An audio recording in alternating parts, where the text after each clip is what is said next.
اقتدار میں آنے والی کانگریس حکومت کی جانب سے غریب عوام کی جھوپڑیوں کو ہٹانا ناانصافی ہے۔ یہ بات سی پی آئی کی ریاستی معاون سیکریٹری میکال روی نے کہی ہے۔ انہوں نے مطالبہ کیا ہے کہ جھوپڑیوں میں رہنے والے غریب خاندانوں کو پٹے دیے جائیں اور ان کے لیے پکے مکانات تعمیر کیے جائیں۔ اس سلسلے میں 27 تاریخ کو ورنگل ضلع کلکٹریٹ کے سامنے دھرنا منعقد کرنے کا اعلان کیا گیا۔ شیو نگر میں واقع سی پی آئی دفتر میں منعقدہ پریس کانفرنس سے خطاب کرتے ہوئے بائیں بازو کی جماعتوں کے رہنماؤں نے حکومت پر شدید تنقید کی۔ اجلاس میں سدھاپور رمیش، سی ایچ گنگولا دیاکر، پی پرساد، گنارپور رمیش، ایم راماسوامی، سنگاپو بابو اور پرتاپ سمیت دیگر قائدین شریک رہے۔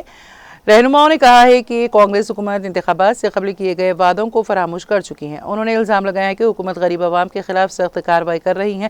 قائدین نے کہا کہ جھونپڑی مکینوں کو اندرما الو اسکیم کے تحت مکانات فراہم کیے جائیں۔ اس مطالبے کے حق میں مختلف احتجاجی پروگرام منعقد کیے جائیں گے۔ انہوں نے بتایا کہ 27 تاریخ کو بڑے پیمانے پر ریلی نکالی جائے گی۔ بعد ازاں کلکٹریٹ دفتر کے سامنے دھرنا دے کر اپنے مطالبات حکومت کے سامنے رکھے جائیں گے۔